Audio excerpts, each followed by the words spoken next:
Christine, tu restes avec moi et Ilona nous rejoint. Après la Sibérie, nous allons opérer un voyage dans le temps et nous rendre à Rome quelques années avant Jésus-Christ. Nous sommes à la Comédie Française, au Vieux-Colombier, où Rodolphe Dana, directeur du Théâtre de Lorient et vieux complice d'Éric Ruff, met en scène Jules César, la tragédie de Shakespeare. Avec Rodolphe Dana, seulement 10 comédiens, 5 hommes et 5 femmes, se partagent les rôles, les femmes interprétant également les rôles masculins et notamment Martine Chevalier dans le rôle de Jules César. Sur scène web, Christophe Candoni dit « Jules César en sang, mais sans souffle. La saison du Vieux-Colombier s'ouvre sur un très dispensable Jules César. Le metteur en scène Rodolphe Dana étouffe et dénerve la puissante tragédie politique de Shakespeare. » Christine, Ilona, êtes-vous d'accord ? Alors si je peux me permettre, oui, hélas, pour la Comédie Française. J'ai trouvé effectivement que ce Jules César manquait complètement de souffle. J'ai cherché l'esprit de la tragédie, je ne l'ai pas trouvé, je me suis ennuyée. Que dire de plus ? Alors, on est dans un dispositif bifrontal, ce qui a l'air d'être devenu la norme au Théâtre du Vieux-Colombier. Oui, c'est de plus en plus courant. Là, sur ce spectacle, je ne vois pas ce que ça apporte. Le décor est très dépouillé, on a quelques blocs. Les costumes sont des costumes plutôt modernes, on n'est pas dans la romantique. Soit. Les rôles d'hommes sont interprétés par des femmes. Bon, ça ne m'a pas gêné ni plus ni moins. Enfin, c'est pas le reproche que je ferai au spectacle n'est pas sur ses choix de distribution. Martine Chevalier, je l'ai trouvée très bien. Elle a une force tranquille, elle a une certaine aura. Elle est impériale, c'est la moindre des choses pour Jules César.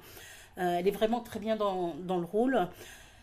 Après, globalement, oui, ça manque de souffle. J'ai pas. Georgia Scaliette, j'ai beaucoup de mal avec elle. Je suis désolée, j'essaye de m'accrocher et d'y arriver, mais cette fois-ci, pour moi, ça le fait toujours pas. Sa diction est atone, je l'ai trouvée exaspérante. J'ai cherché où était sa colère. Elle joue quel personnage ? Marc-Antoine. Et dans ce monologue de Marc-Antoine, il n'y a pas de souffle. Il n'y a pas de souffle. C'est neutre, c'est désespérant. Je suis assez d'accord.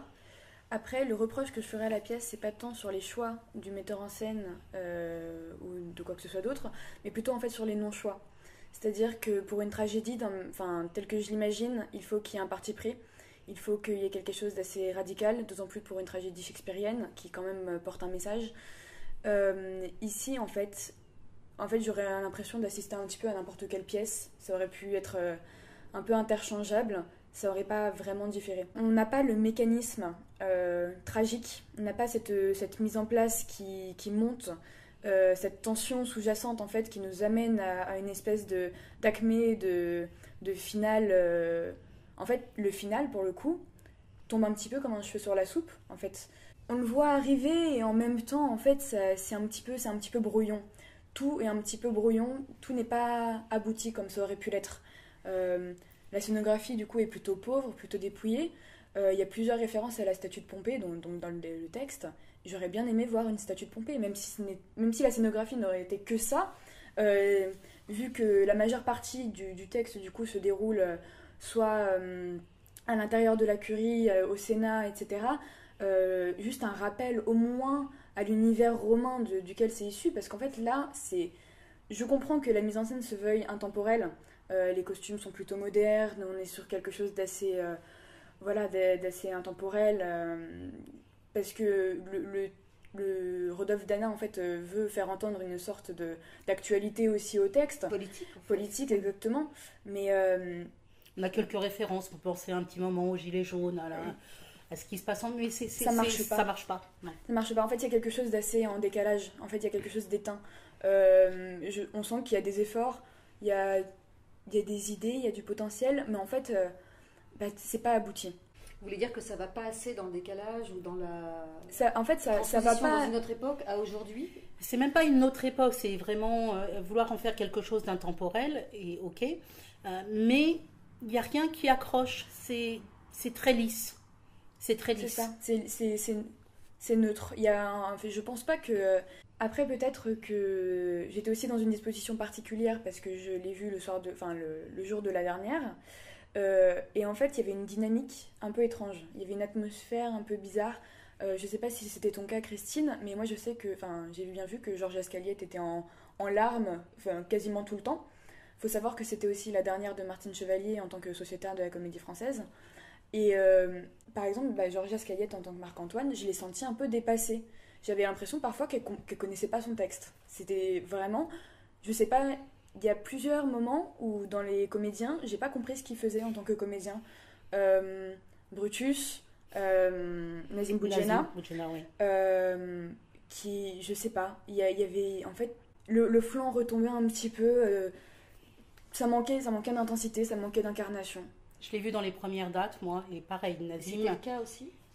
Nazim Boudjena, par exemple, je le trouvais pas toujours audible. Pour moi, il n'était pas dans le personnage. Et globalement, je te dis, il y a Martine Chevalier que j'ai vraiment trouvé très bien.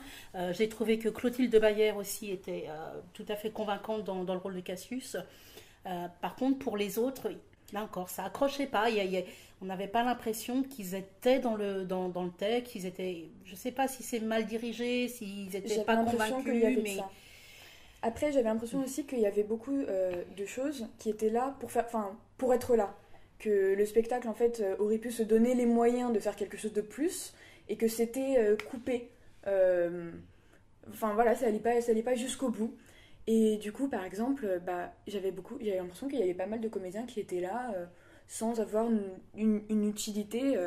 Comment dire, Christian Gonon n'a pas énormément de texte. Jean Joudet n'a pas énormément de texte. Jérôme Pouli n'a pas énormément de texte. Claire de la rue du Camp, elle n'a pas énormément de texte. Tous ces personnages-là, en fait, on a l'impression qu'ils sont là pour faire joli. Ils se baladent comme des poissons clowns dans un bocal. On a pourtant une réduction de personnages, parce qu'il y a seulement 10 personnages sur scène. Mais en fait, il y a 10 personnages, mais ils étaient trop. Enfin, pour moi, j'ai l'impression qu'ils auraient pu être réduits à quelque chose de... Enfin, plus... Peut-être qu'une concentration de peu de 5-6 personnages comme ça... Parce que moi, l'effet de foule marchait pas spécialement. Je comprends que l'effet de foule était ressenti dans cette disposition bifrontale. Ils sont souvent ensemble sur scène, etc. Mais enfin, on entend une bande sonore d'une foule qui applaudit, qui crie et tout. Pas nécessairement aux endroits où on l'aurait attendu. En fait, mais l'effet de foule marche pas non plus pour ça. Peut-être que justement, l'unicité de 3, 4, 5 comédiens sur scène aurait plus tendu à montrer une inversion, enfin à montrer une opposition par rapport à une foule plus nombreuse en l'occurrence. Là pour moi, il y avait quelque chose en tout cas qui marchait pas. Merci à toutes les deux. Nous avons parlé de Jules César dans une mise en scène de Rodolphe Dana à la Comédie Française qui s'est terminée le 3 novembre. Christine, tu restes avec nous pour nous parler d'un coup de cœur. Il s'agit de Gardienne qui vient de reprendre au Théâtre du Gymnase et ce jusqu'au 27 décembre. Dis-nous en plus. Gardienne, c'est un spectacle que j'ai vu à Avignon cet été et que j'ai vraiment adoré. C'est une chronique de la condition féminine. Le récit sont 10 portraits de femmes d'une même famille de 1920 à 2019. C'est raconté par Fanny Cabon qui joue les 10 rôles dans une scénographie tout en rouge et noir. En fait, un seul accessoire rouge permet de passer d'un personnage à l'autre. Elle lève le voile sur la vie intime des femmes, de ces femmes qui n'en parlaient jamais. En tout cas, moi j'ai pensé à ma grand-mère et je me suis posé tout un tas de questions sur ce qu'avait pu être sa vie intime, sa vie d'épouse, sa vie de mère, en entendant ces récits qui commencent avec Mémé Titine, qui a eu 7 enfants, dont 6 filles, et 7 enfants non nés. Et en fait, pendant toute la pièce, on va entendre ces histoires d'amour, de désir, de corps féminin, de relations choisies ou subies, y compris à l'intérieur du mariage.